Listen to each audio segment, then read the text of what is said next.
Gracias, amigo, por seguir con nosotros en Encuentro con la Ciencia. Hoy día estamos sufriendo una cantidad de irradiación y la gente se está poniendo muy temerosa del cáncer. Por eso yo desde hace mucho tiempo ya uso mi sombrerito. La gente pensaba que estaba medio chiflado, pero ahora todo el mundo usa sombrero. Yo quería hacer una fábrica de sombreros, pero capital no había, si no ya tuviera mucho más plata. El tema es, amigos, que la radiación solar daña células, las mata generalmente, mayormente, pero algunas veces modifica la molécula que está en el núcleo de las células, el ADN, y que es la que prácticamente da las características completas del ser humano, físicas y químicas, y que además se pueden convertir en hereditarias si es que son células germinales. Esto ha significado para la humanidad lo que se llama la selección natural.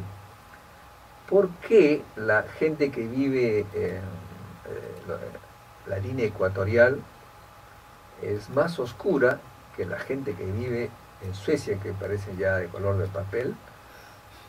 La razón es muy sencilla, que la radiación solar literalmente mató a los niños de color blanco, de piel blanca, que vivía por estos lares, por el Perú, el África, y los niños que eran blancos y estaban en Suecia, por ejemplo, país en el que el sol está como si aquí fuera las 5 de la tarde, no había problema con ellos.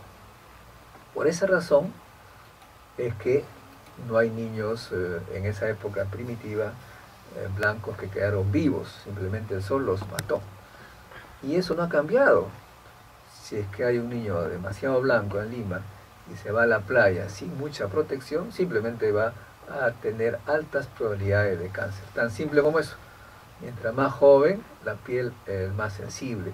Por esa razón es que no hay blancos en la época primitiva que sobrevivieron a estos lares.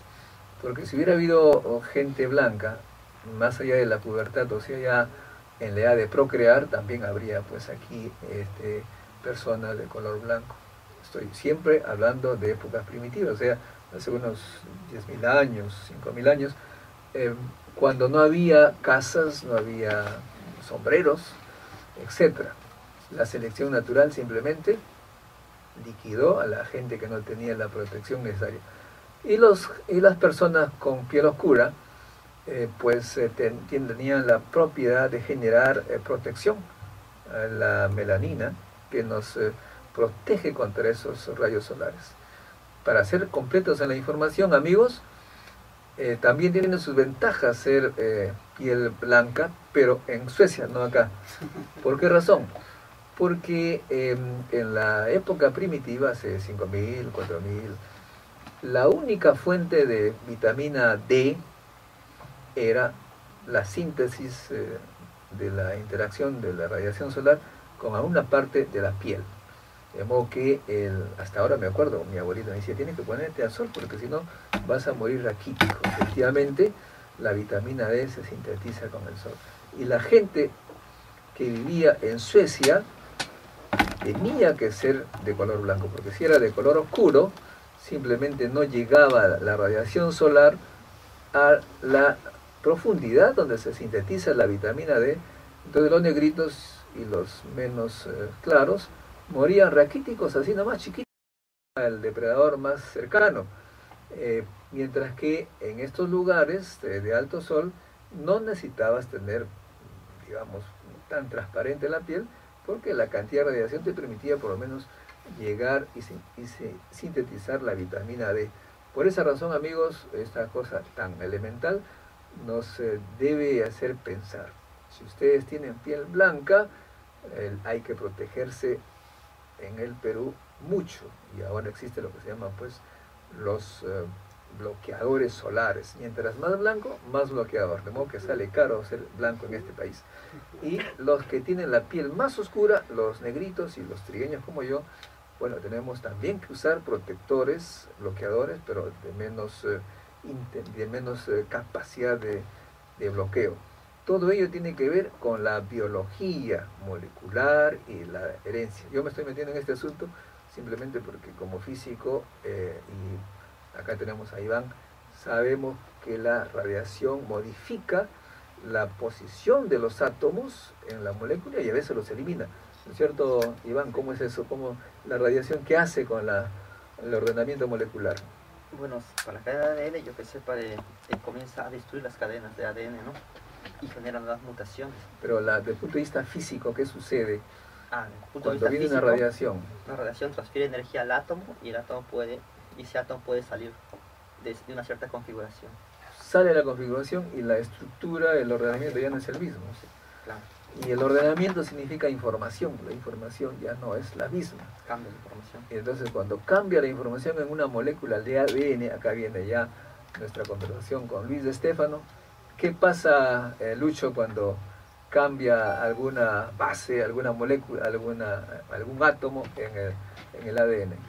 Bueno, buenos días, gracias por la invitación. Bueno, cuando cambias el código, no cambias el software y eventualmente vas a cambiar la información, y la información va a producir proteínas con una secuencia cambiada y eso va a incidir en la función de estas proteínas, ¿no? Si el cambio es drástico, entonces va a producir una ausencia de función o una función afectada, y eso va a producir eventualmente un cambio en el metabolismo de la persona, ¿no? O del animal o de la planta.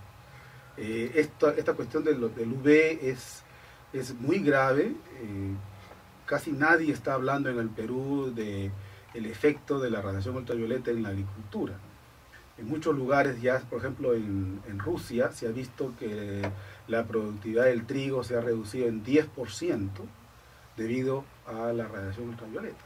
¿Cómo es el proceso? ¿Qué le pasa? No, lo que pasa es que la radiación ultravioleta afecta el aparato fotosintético y entonces no lo hace eficiente, pierde eficiencia el aparato fotosintético, por lo tanto fabricas menos fotosintatos y al fabricar menos fotosintatos va a afectar la productividad del cultivo, ¿no? En lugar de darte 100 te va a dar 75, 80, 85, ¿no? Entonces, eso está grave realmente en departamentos como Puno, Arequipa, ¿no? Junín, y solamente se va a seguir agravando, ¿no? Entonces, eso nadie lo está comentando, nadie lo está diciendo, la gente habla para el desarrollo de la agricultura, que hay que mejorar la asociatividad, que hay que haber más préstamos, más asistencia técnica, que mejor semilla, que mejor fertilizante, pero nadie habla de que vamos a tener que buscar o que desarrollar nuevas variedades de cultivo, ¿ya? Que puedan ser resistentes, más tolerantes a este nuevo factor nunca antes que ha estado presente en el desarrollo de la agricultura durante los últimos 10.000 años. Bueno, nuevamente amigos, ustedes notan claramente de nuestra conversación que la naturaleza ha dejado vivo no solamente a los animales, sino también a las plantas que se reproduzcan de acuerdo al nivel de radiación existente en el lugar. El resto ha desaparecido porque simplemente no funcionaba adecuadamente los sistemas, por ejemplo en este caso de fotosíntesis. De modo que cada planta corresponde más o menos a la región donde se encuentra. Una variación de las condiciones va a poner en estrés a los animales y a las plantas. Y una de esas variaciones es el cambio de la capa de ozono, por ejemplo, que ya no es la misma y llega más radiación y por lo tanto las plantas y los animales se ven sometidas a un ritmo de radiación diferente al que les permitió sobrevivir. El resto ya dijimos desapareció. Una cosa importante también, amigos, es decir, a cambiar esta frase famosa que es la naturaleza es sabia. No, la naturaleza no es sabia, la naturaleza es ciega y cruel. ¿Qué significa eso? Que genera cambios al azar y mata a todos los que no están de acuerdo con ella. Vemos que ustedes tenemos que protegernos todos. Regresamos con Luis de Stefano, Luis Lobato y Silvio Monroy en el próximo bloque para seguir conversando de este interesante tema de átomos, ADN, salud. Gracias amigos, estamos en un encuentro con la ciencia conversando con Luis Estefano, biólogo molecular, Luis Lobato, físico de materiales, Iván Lobato, y Silvia Monroy, que es una médica que está, odontóloga, que está tratando de aplicar las propiedades de los productos naturales para salvarnos de tanto problema de la piel. Tenemos una llamada, nombre y lugar donde llama, por favor.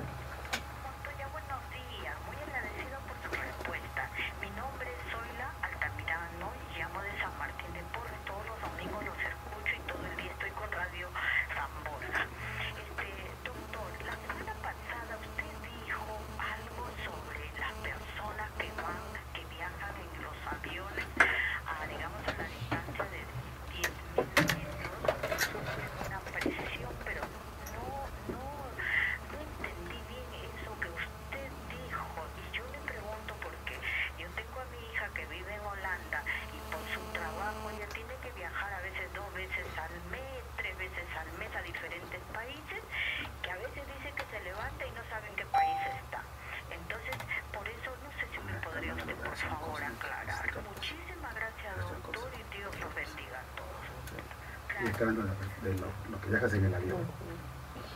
Bueno, amigos, importante la pregunta. Cuando uno viaja en avión muy alto, a 10.000 metros sobre el nivel del mar, pues hay varios problemas. En primer lugar, que los 10.000 metros de aire que están sobre nosotros sirve para protegernos, es una protección natural. Parte de la radiación entonces es absorbida por esos 10.000 metros y nosotros estamos tranquilos. Sin embargo, aquellos que van en avión pues ya no tienen esa protección y una cantidad de rayos cósmicos adicional, digamos, respecto a nosotros, les llega a ellos y puede también causar problemas. Por eso las azafatas de aviones tienen un dosímetro generalmente para saber cuánta radiación han recibido y eventualmente darles pues un descanso si es que está sobrepasado. Dicho sea de paso, amigos, hay mucha conversación, preocupación sobre temas de la energía nuclear. Yo también estoy preocupado como todo el mundo, pero muchas veces se exagera por falta de conocimiento. La gente, por ejemplo, que ha vivido en Fukushima y ha sido evacuada por el problema que ha habido, ha recibido una dosis adicional a la normal. Pero esta radiación, esta dosis adicional de la gente de Fukushima, en promedio ha sido inferior a la que hubiera recibido si hubieran viajado de Fukushima a Nueva York. O sea que el hecho de viajar en avión nos da una dosis adicional y nadie se preocupa. Sin embargo, cuando hay un accidente nuclear, hablan pues día y noche. Amigos, si nosotros tenemos que cuidarnos de la radiación, hay que saber muchos detalles. Por ejemplo, aquellas personas que tienen mucho dinero y hacen pues sus casas de material noble, con concreto, armado si es posible, sus dormitorios parecen un búnker, pues de esos dormitorios sale un gas radioactivo que es radón.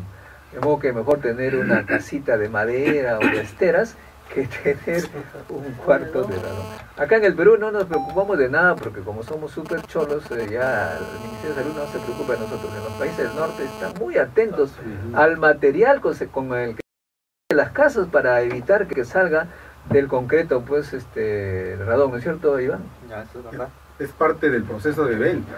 Cuando tú vendes una casa, tiene que venir una persona que mide el contenido de radón en tu casa, ¿no? Y te da un certificado y dice, aquí en esta vivienda hay tantos niveles, ¿no? Y certifica. Y si ahí está por encima de los niveles, tiene que ser subsanado. Ese análisis es pagado por el vendedor y la casa no se vende. Realmente hay mucha formalidad en nuestro país. Todavía el sector inmobiliario no tiene todas las reglas que hay en otros países, ¿no? Espero que con la llegada de agencias como Century 21 y otras, Caldwell, etcétera, etcétera, mejore y se formalice el mercado inmobiliario. Iván, ¿tienes algo que decir respecto? Me acuerdo cuando estamos en el IPEN, en la maestría queríamos hacer un proyecto, ¿se acuerda? Queríamos poner detectores de radiación en las paredes de concreto en diferentes partes de Lima. Y queríamos medir la radiación que se producía con el tiempo, en un año. Iba a ser un interesante proyecto, pero me acuerdo que no hubo financiamiento. Bueno, además, amigos, también deben saber, aquellos que se preocupan mucho por su salud, que cuando se van a sacar una placa de rayos X, pues es como ir a Fukushima y quedarse dormido un mes, ¿no? Y si ustedes quieren correr menos riesgo, lo primero que tienen que hacer es preguntarle al que le va a sacar la placa si por lo menos tiene una licencia de operador, que lo da el IPEN, y su máquina también tiene licencia de funcionamiento, que por lo menos garantiza que se tiene una menor dosis posible. Tenemos una llamada, por favor, nombre y lugar donde llama. Buenos días, José Martín Chávez de la Victoria. Sí, saludando y dándole las gracias, doctor, maestro y también a sus colegas. Mi pregunta es si es posible crear una magnetosfera artificial pequeña para proteger los cultivos y si el cartón y el plástico pueden proteger de los rayos ultravioleta. Gracias. Bueno, en realidad sí es posible, en teoría. O sea, en la literatura hay todo un grupo de investigadores, este es un campo bastante especializado, que están estudiando los efectos de la radiación ultravioleta en la expresión génica en cultivos. Y para hacer ese tipo de estudios se tienen parcelas y se cubren con material de plástico que no deja penetrar el UV y el control sí lo deja penetrar, y luego se hacen análisis usando técnicas modernas como microarreglos, etcétera, etcétera, pero no creo que sea para efectos prácticos, ¿no? Digamos, centenares de hectáreas, no creo que sea práctico. Entonces, vamos a tener que buscar otras maneras, y no es que yo me guste hablar de este tema frecuentemente, pero sí ya a nivel de prueba de concepto existen nuevas variedades generadas por ingeniería genética que son más tolerantes, son resistentes a la radiación ultravioleta.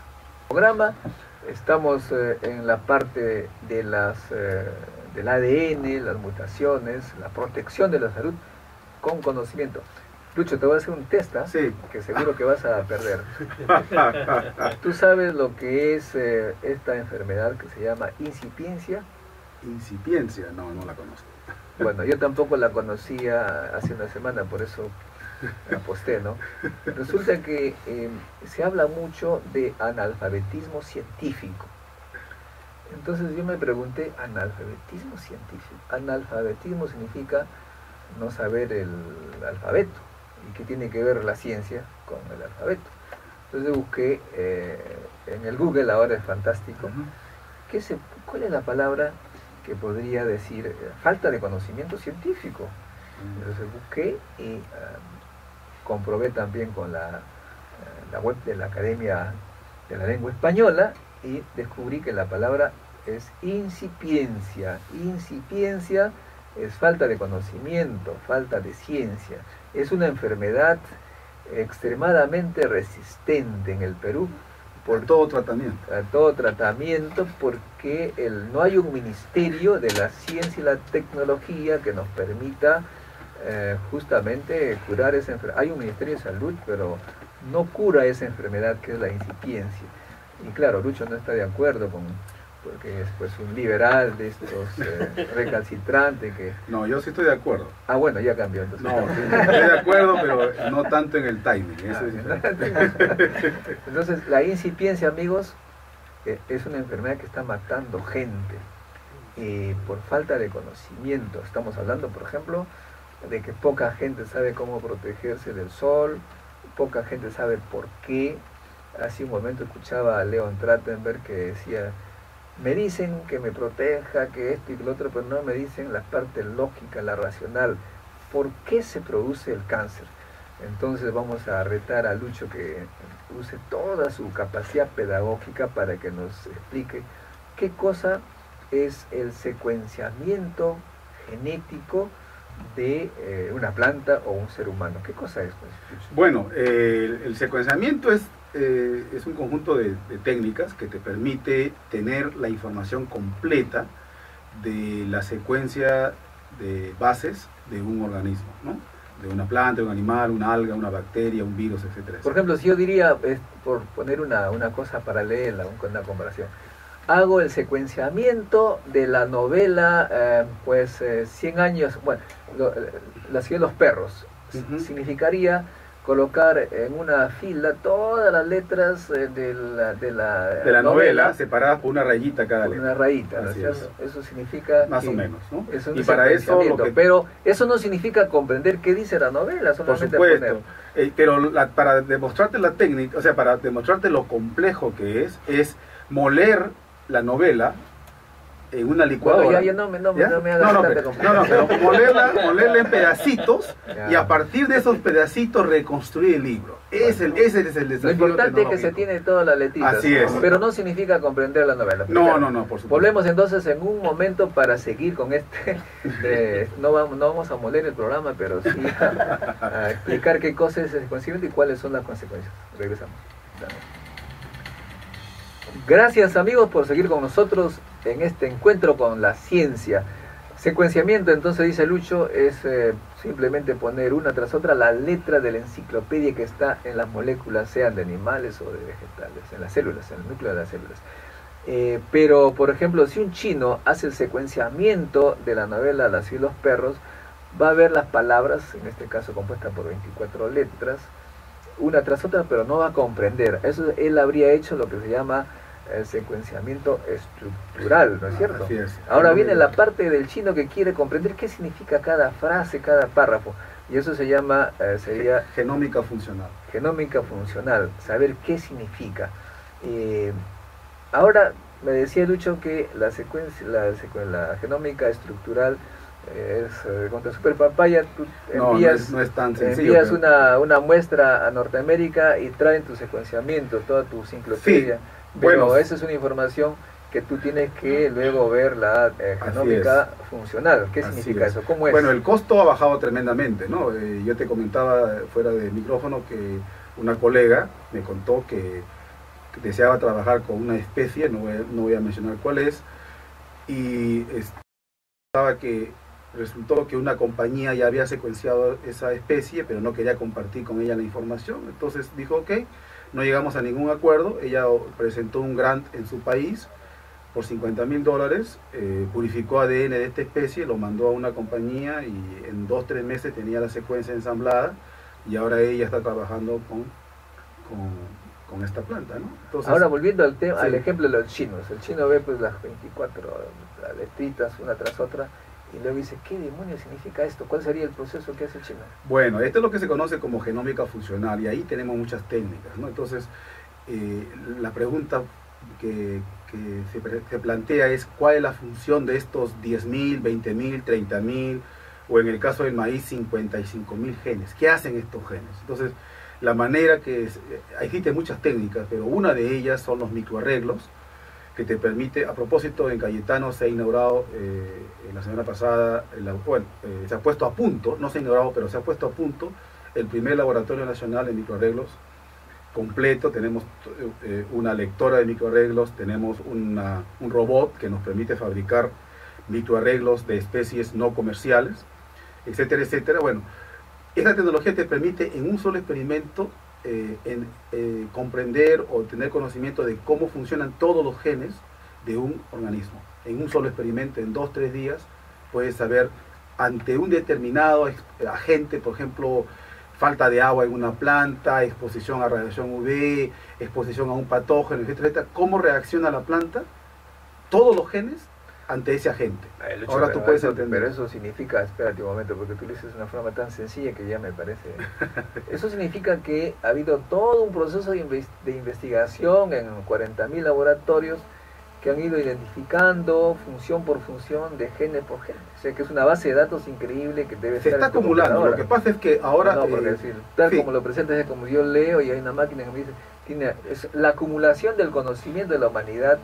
Así es, siempre como dicen, no, lo que pasa es que uno siempre trata de subirse en los hombros de gigantes. Claro, entonces tú por ejemplo tienes el secuenciamiento de una oca y con esta maquinita pues identificas que uno de los genes que encontraste en la oca le corresponde a una vaca. No, no necesariamente. o Mira, a una zanahoria. más o menos, porque se Entonces, parece como la ya secuencia. sabe, ya en un experimento anterior sabías para qué servía ese gen, entonces dices, este también tiene que tener. Es posible, esa es la primera suposición. Y ahí ya estamos ya hablando de genómica Comparativa. comparativa. Así es. Y esto es una... Otra forma también de averiguar la función es noquear el gen. O sea, Noquear. inutilizarlo, Ya. hacer que mute, ¿no? Y para eso se usa una técnica que está de moda, se llama la RNA interferencia. Se prepara una construcción.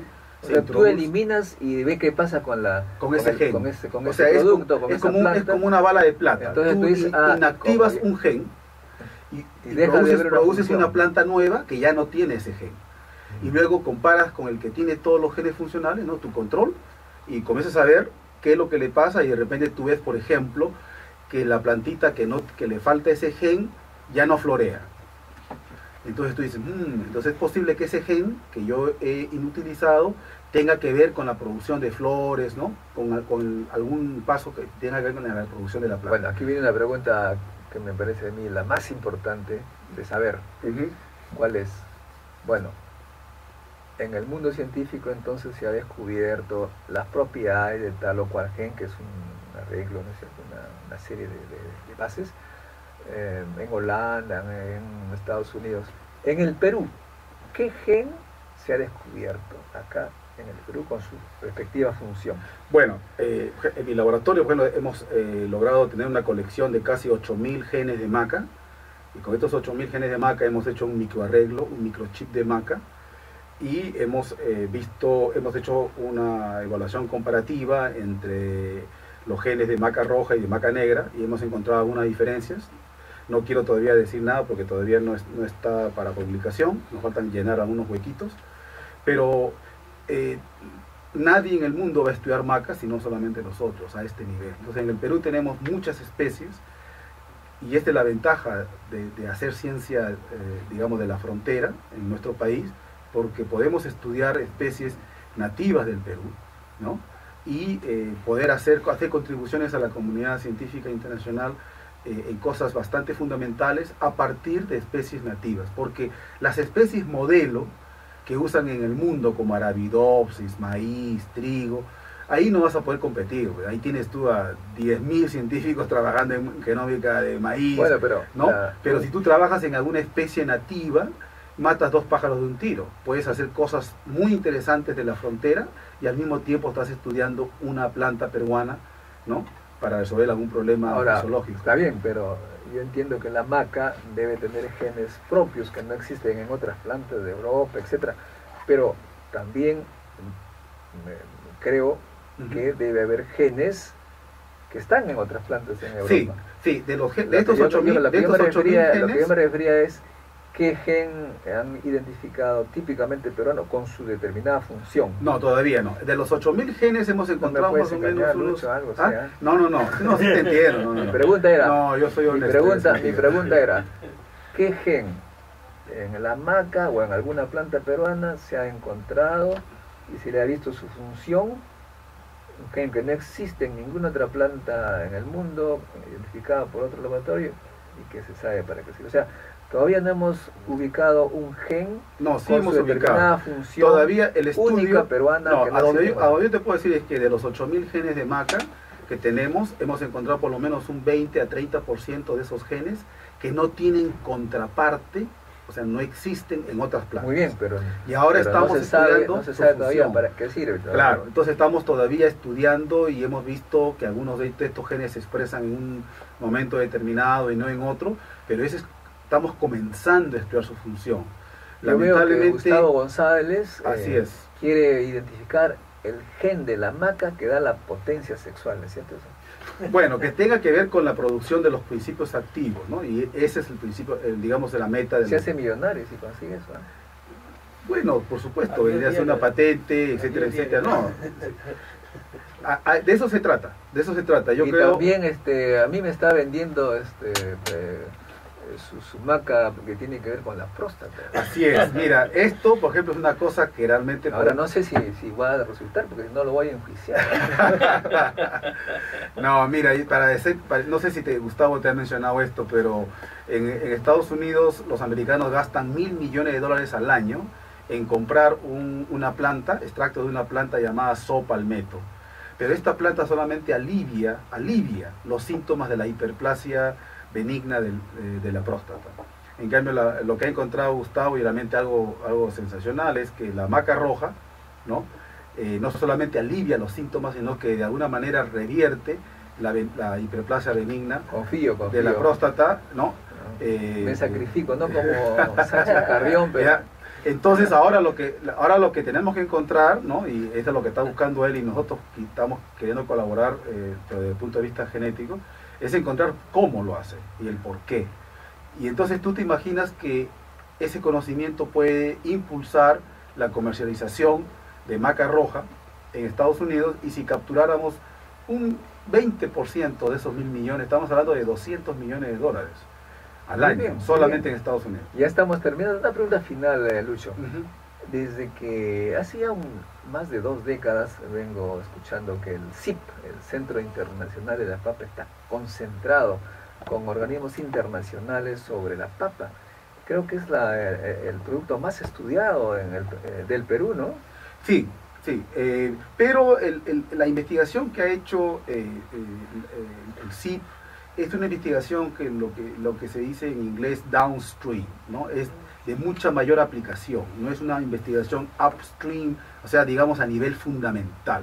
Entonces ellos han caracterizado diversidad. En Bélgica también, ¿no es Sí, cierto? por supuesto, ellos han caracterizado diversidad, han tratado de distinguir caracterizar las colecciones. Son de grupos papa. de investigación bastante numerosos, he visto. Bueno, últimamente... ¿Por qué tanta gente por una papita? Bueno, no sé, me han contado, tú sabes que el Correo de las Brujas, de que han habido unos despidos numerosos en el CIP, no sé de qué, me han hablado como de 40, 23 Tú sabes personas. que Luis viene de Bélgica y ellos... Iván. Perdón, Iván, sí. se los confundan los dos son inteligentes. Iván viene de Bélgica y los belgas se creen que son los productores de la papa. Dicen que la papa viene de Bélgica, dicen, ¿no? Igual que No. Y ellos dicen. No, las papas fritas. Con las papas fritas con los franceses. Con los pelean. franceses. Ellos creen que ellos Claro. inventaron las papas fritas y Igual no que la fueron los cerveza, franceses. No, a mí un Con belga los- amigo, la papa es originaria de Bélgica, es No, el extremo. ya. No, las papas No, fritas.